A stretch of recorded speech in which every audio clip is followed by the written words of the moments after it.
वेदाहमेतं पुरुषं महान्तं आदित्यवर्णं तमसः परस्तात् तमे विदित्वाति मृत्युमेति नान्या पंथा विद्यते अनाय। ओम संगच्छध्वं संवदध्वं संवो मनांसि जानताम देवा भागम यथा पूर्वे संजानाना उपासते। प्रेम से मिलकर चलो, बोलो सभी जानी बनो, पूर्वजों की भांति तुम कर्तव्य के मानी बनो, पूर्वजों की भांति तुम कर्तव्य के मानी बनो। ओम शांति शांति शांति। प्रातः स्मरणीय वंदनीय युग पुरोधा युग दृष्टा योग ऋषि परम पूज्य श्री स्वामी जी महाराज आचार्य जी महाराज की सूक्ष्म उपस्थिति को प्रणाम करते हुए इस विद्या के मंदिर में, शारदा के मंदिर में आप सब दिव्य आत्माओं को, योगी आत्माओं को मैं पुनः प्रणाम करता हूं। और आज का जैसा बहुत ही सुंदर विषय रखा है कि मानसिक जो दबाव है, तनाव है, विशेषकर परीक्षा के विषय में, उसको हम कैसे दूर कर सकते हैं, ये बड़ा गंभीर विषय है। और याद रखना कि हमारा जीवन सदा ही संघर्षों में पुष्पित और पल्लवित होता है। कभी भी जीवन में हम एकाकी हो या समूह में हो, हम कभी भी संघर्षों से पार नहीं जा सकते। हम पार तब जाएंगे जब हमारे जीवन में योग, आयुर्वेद, अपनी ऋषि परंपरा को हम आत्मसात करने वाले होंगे। भारतवर्ष दुनिया का सबसे युवा देश है। संसार में जितने भी देश हैं, अगर हम दृष्टिपात करते हैं, दृष्टिगोचर संसार के देश होते हैं, तो भारतवर्ष सदा से ही युवाओं का देश रहा है, जहां पर एक शक्ति का, जहां पर धीरता, वीरता, गंभीरता का ये केंद्र बना रहा है। युवा शब्द यदि हम इसको देखें, जो युव मिश्रण अमिश्रण यो हो, युवा शब्द पाणिनि के जो धातु पाठ है उसमें युव मिश्रण अमिश्रण यो हो। कोई भी संसार का जो वैचित्र है, संसार की जो विचित्रता है, उसमें क्या ग्राह्य है, क्या त्याज्य है, क्या हमको ग्रहण करना है, क्या नहीं ग्रहण करना, किसको हमको अपनाना चाहिए, क्या करना क्या नहीं करना, इसका विवेक जिसको होता है वो युवा कहलाता है। युवा वो है जो संसार के गतिरोध को, संसार के प्रतिरोध को, संसार की दशा और दिशा को बदलने का सामर्थ्य रखता है, वो युवा कहलाता है।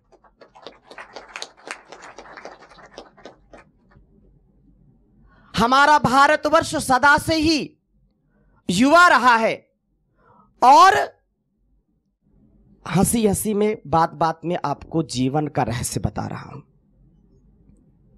जो विघ्न बाधाओं से, जो विपरीत परिस्थितियों से, जो जीवन के संघर्षों से, जो दुख से, संकट से कभी घबराता नहीं है, संकट को भी जो पार कर जाता है, दुख को भी जो पार कर जाता है, अंधकार को भी जो प्रकाश से युक्त कर देता है, उसको युवा कहते हैं, उसको युवा कहते हैं।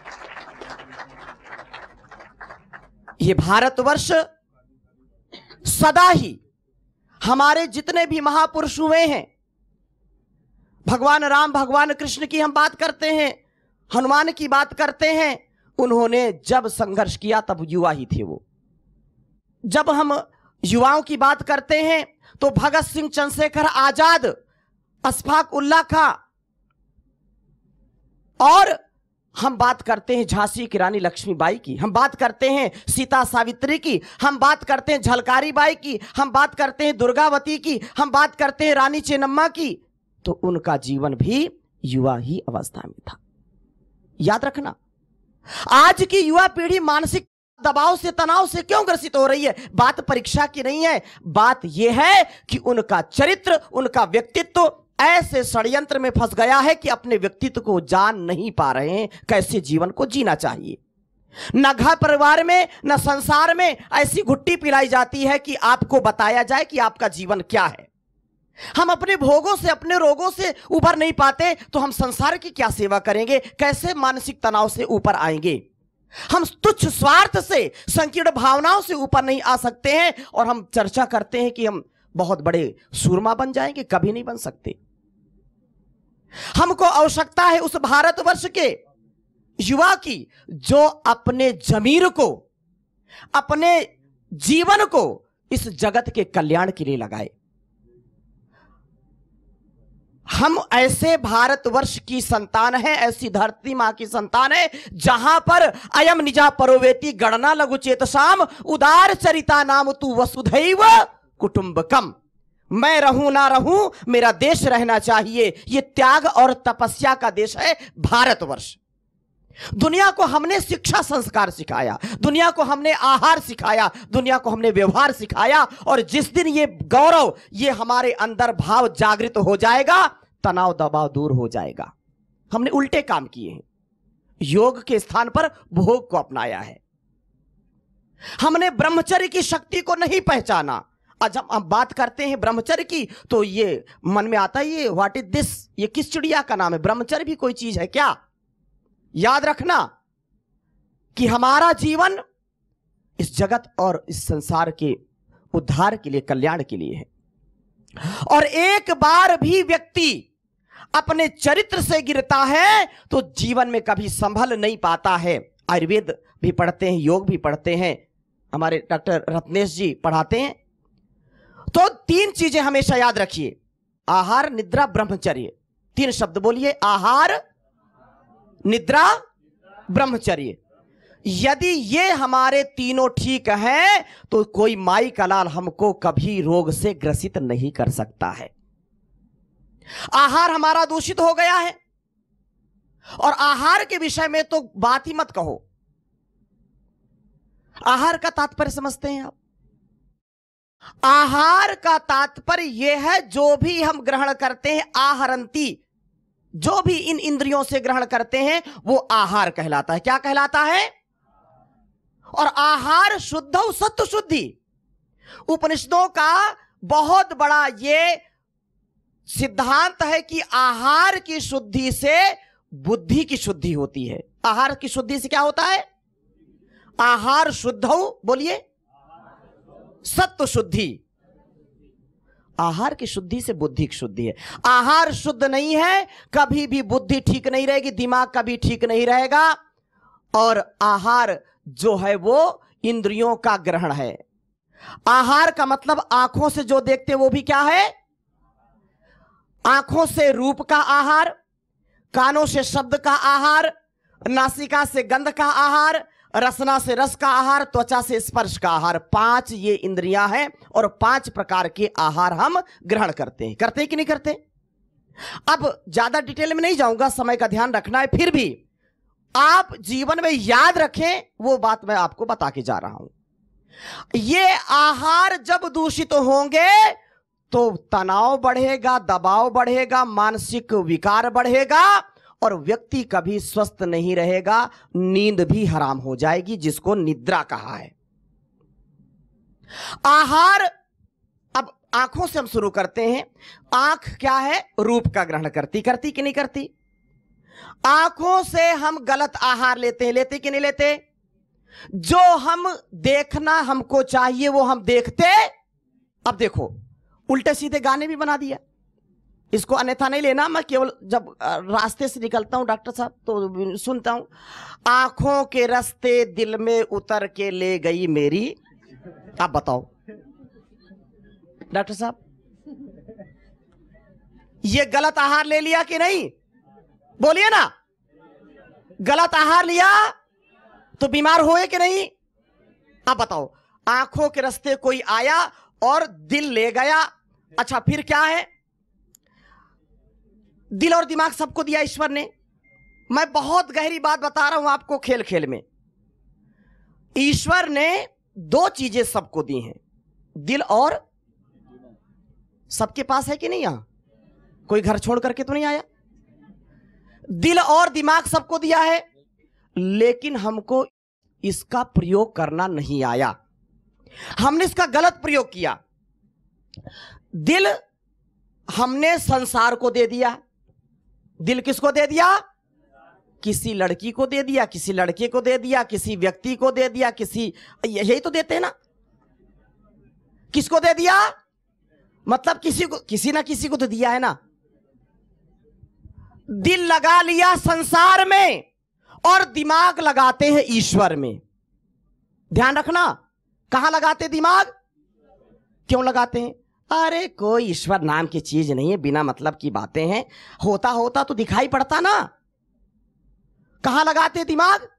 जिसने सब कुछ दिया, दिल दिया, दिमाग दिया, संसार दिया, परिवार दिया, शरीर दिया, उसकी आस्था, उसकी सत्ता, उसकी व्यवस्था को हम नकार देते हैं। अरे होता तो दिखाई पड़ता ना, हम दिमाग वहां लगाते हैं और दिल यहां लगा दिया। और फिर होता क्या है? तनाव का कारण क्या है मैं बताता हूं। दिल लगा दिया यहां और फिर जो मैंने कहा ना, वो दिल कहां चला गया? दूसरे के पास। और फिर यह होता है कि दिल के टुकड़े हजार हुए, कोई यहां गिरा, कोई। अब बताओ क्यों देते हो दिल संसार को? क्यों देते हो? संसार के, परिवार के व्यवहार में दिमाग का प्रयोग करो, दिल का नहीं। दिल कहां लगाओ? ईश्वर में। दिल कहां लगाओ? परमपिता परमेश्वर में। दिल लगाओ साधना में, दिल लगाओ भक्ति में, दिल लगाओ सेवा में, तो आपका मन, आपका तन सदा स्वस्थ रहेगा।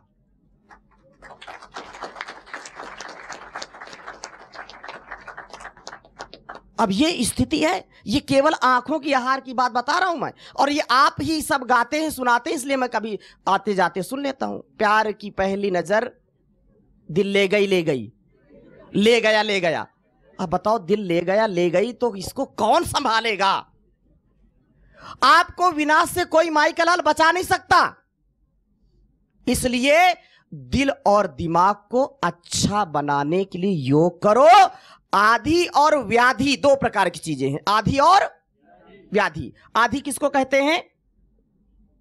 आधि बोलते हैं मानसिक रोग को। क्या बोलते हैं?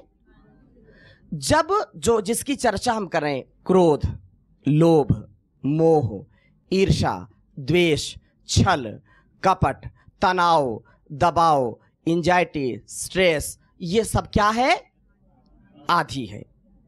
और व्याधि बोलते हैं शारीरिक रोग को। शरीर में पीड़ा है, दर्द है, कहीं कुछ कष्ट है, तो शारीरिक जो रोग है वो व्याधि, मानसिक रोग है।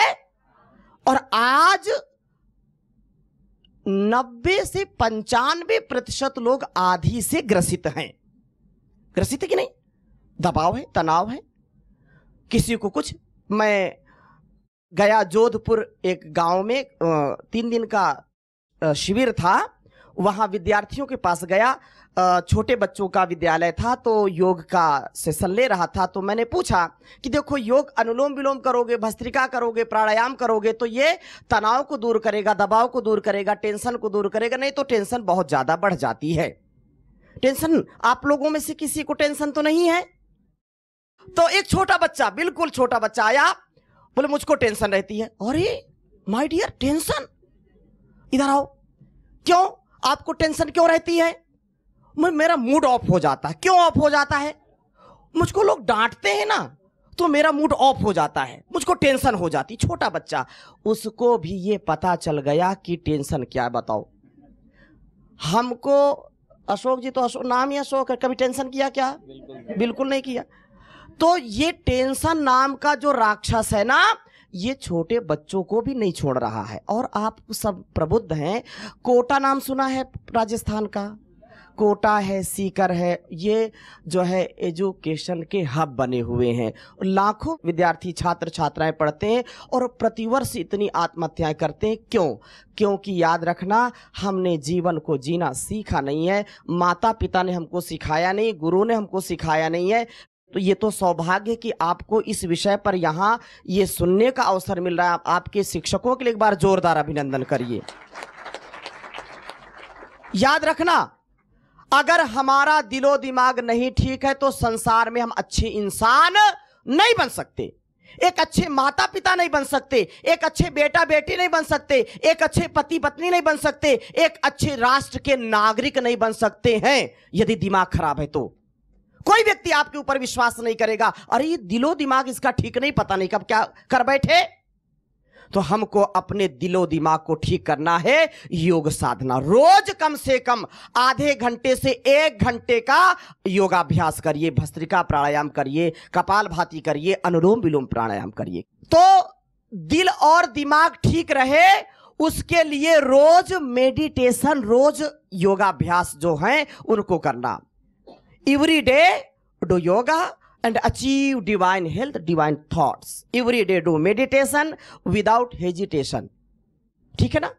बहुत हर काम में कोई चिंता नहीं है। मोबाइल में घंटों घंटों लगे रहेंगे, जो शेयर किया था, जो पोस्ट किया था, किसी ने कमेंट किया कि नहीं, लाइक किया कि नहीं। माय डियर, कम से कम 50 से 60% लोगों का तो इसी से दिमाग खराब रहता है, दबाव रहता है, अरे मेरी कोई लाइक ही नहीं करता, अरे नालायक, कौन लाइक करेगा, पहले योग कर ले। ये बहुत बड़ी स्थिति खराब है। तो ये आंखों का आहार, समझ गए ना? आंखों के व्यवहार में सावधान रहो, जैसी दृष्टि वैसी सृष्टि। दृष्टि अच्छी रखो, किसी का सृष्टि नाम हो तो बुरा नहीं मानना, हाँ, तो हाँ, और दृष्टि भी किसी का नाम हो तो बुरा नहीं मानना। हमारी जैसी नजरें होंगी वैसे नजारे होंगी, जैसी नजरें होंगी वैसे क्या होंगे। इसलिए नजरों को अच्छा करो, नजरों को अच्छा करो। आप किसी को देखो तो उसमें भगवान का रूप नजर आना चाहिए। आप किसी को देखो तो उसमें अपनी बहन बेटी नजर आनी चाहिए। आप किसी को देखो तो आपका भाई, आपका पिता, आपका वो गार्जियन नजर आना चाहिए। हाँ, अपनी पत्नी को छोड़ करके देखो, इसका अनुभव अपने को नहीं है, हमको इसका कोई अनुभव नहीं है, लेकिन ये व्यवहार, लोक व्यवहार। इसलिए अपनी नजरों को क्या करो, पवित्र करो। नजरों को क्या करो, पवित्र करो। देखो भालो तको मत, देखो भालो, खाओ पियो छको मत, बोलो चालो बको मत, और खेलो कूदो थको मत। इसलिए ये जो तनाव का, दबाव का भाव है वो हमारे आहार पर नियंत्रण करता है। हमारे आहार को अच्छा रखना चाहिए। कानों से हम किसी का कोई गलत शब्द सुनते हैं, बीपी हाई हो जाता है, होता है कि नहीं होता? रिजल्ट हमने सुना गड़बड़ हो गया तो हमारा बीपी हाई हो गया।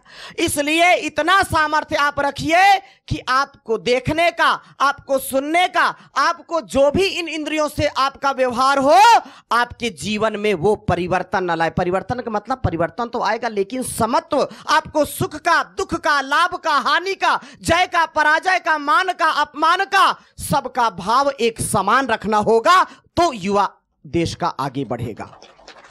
याद रखना, हमारा ये स्वाभिमान है, हमारा ये गौरव है, इसको हमको बना करके सदा रखना चाहिए। और यदि ऐसा नहीं किए तो हम समस्या बनेंगे, कभी समाधान नहीं बन सकते। आप बताइए, माता पिता पैसा लगाते हैं, माता पिता आपको खून पसीने की कमाई से आपको इतना बड़ा कर रहे हैं, क्या वो आपके दुख को सहन करेंगे? क्या आपके वो इस गलत कदम को, आपके तनाव को, आपके दबाव के, आपके रोग को वो सहन करेंगे? कभी नहीं सहन करेंगे। याद रखना, यदि मैं दुखी हूं, यदि मैं तनाव में हूं, यदि मैं रोगी हूं, मैं भोगी हूं, मैं यदि गलत कार्य करता हूं, तो याद रखना अपने माता पिता को, अपने समाज को, अपने कुलवंश परंपरा को, अपने गुरुओं को कष्ट देता हूं। यह बहुत बड़ा पाप है, यह बहुत बड़ा अभिशाप है। आप सदा समस्या नहीं, समाधान में जिए। आपका यह व्यक्तित्व होना चाहिए कि संसार की कोई भी ताकत मुझको दुखी करे, मैं कभी दुखी नहीं होऊंगा। मेरा यह सामर्थ्य है, चाहे कोई अलंकृत करे, चाहे कोई कलंकित करे, चाहे कोई विभूषित करे, चाहे कोई दूषित करे, चाहे कोई मान दे, चाहे कोई अपमान करे, मेरा अस्तित्व सदा एक समान होना चाहिए। वो युवा कहलाता है। एक बार भी अपने पथ से डिगना नहीं। भगवान योगेश्वर श्री कृष्ण क्या कहते हैं? योगस्था कुरु कर्माणि संगम त्यक्त्वा धनंजया सिद्ध सिद्ध्यो समो भूत्वा समत्वम योग उच्यते। समता में रहो। समता में रहोगे तो ममता भी बढ़ेगी, क्षमता भी बढ़ेगी और समरसता बढ़ेगी, कृतज्ञता बढ़ेगी, व्यक्ति का व्यक्तित्व अपने आप बढ़ जाएगा। याद रखना। और जहां पर सिद्ध और असिद्धि, जय और पराजय एक समान समझना चाहिए। अपने कर्तव्य को पूरा करो, इसका तात्पर्य गलत नहीं ले लेना। अब क्या होता है, पूरे वर्ष तो पढ़े नहीं, तो पुस्तक खोली नहीं, टीचर से कभी चर्चा की नहीं, कभी प्रश्न किया नहीं, और जब परीक्षा आती है तो प्रेशर बढ़ता है, तनाव बढ़ता है। क्यों? क्योंकि परीक्षा निकट है। क्या लिखेंगे? जो लिख करके आए हैं उससे भी बढ़ेगा, भाई हमने तो ठीक लिखा नहीं, उत्तर तो हमारा ठीक लिखा नहीं गया, और फिर ये प्रेशर बढ़ता है। याद रखना, अपने माता पिता के खून पसीने की कमाई को आप अपने जीवन को प्रामाणिकता के साथ जिए और स्वाभिमान के साथ जिए। 100% कार्य करें, 100%, और उसका जो रिजल्ट आएगा, वो जो भी मिलेगा, उससे आप अपने आप को प्रसन्न रखिए, उससे कभी विचलित मत होइए। बोया पेड़ बबूल का तो आम कहां से हो। तो ये हमारा तनाव दबाव, योगस्थ कुरु कर्माणि संगम त्यक्त्वा धनंजय। संसार में कोई भी व्यक्ति बिना कार्य के, बिना कर्म के रह नहीं सकता। या तो बुरा कर्म करेगा या तो अच्छा कर्म करेगा। और कर्म करने के 3 साधन हैं। कितने साधन हैं? एक मन, एक वाणी, एक शरीर। मन से हम अच्छा सोचते हैं, बुरा सोचते हैं। मननात् मनुष्य, जो विचार पूर्वक कर्म करता है वो मनुष्य कहलाता है। बिना विचारे जो करे सो पाछे पछताए, काम बिगाड़ो आपनो जग में होत। अरे भाई ऐसा काम क्यों किया कि पछताना पड़े? बोले होश, जोश में होश नहीं रहा।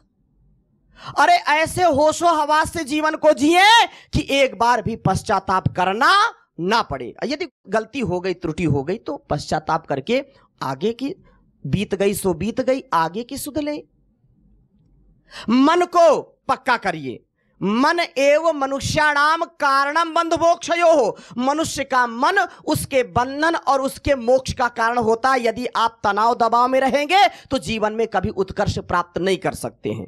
मन को घोड़ा समझिए, मन को क्या समझिए, और इसको कोड़ा लगाइए। क्या लगाइए?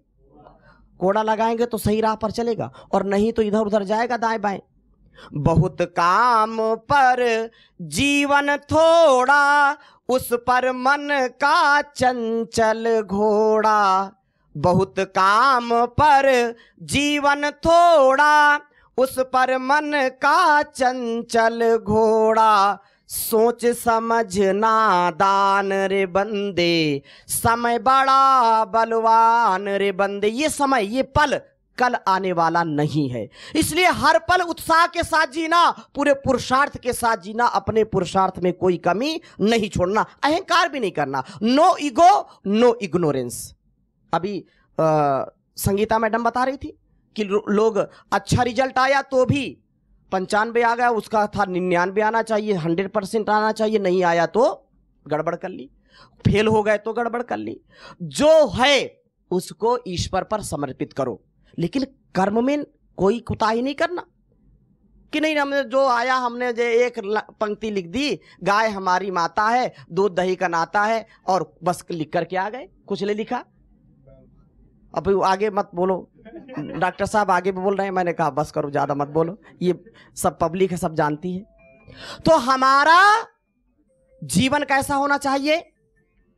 बहुत उन्नत होना चाहिए। और मेरी बात ध्यान से सुनिए, यदि मैं एक समाधान नहीं हूं अपने घर, परिवार, देश और समाज के लिए, तो सबसे बड़ी मैं समस्या हूं।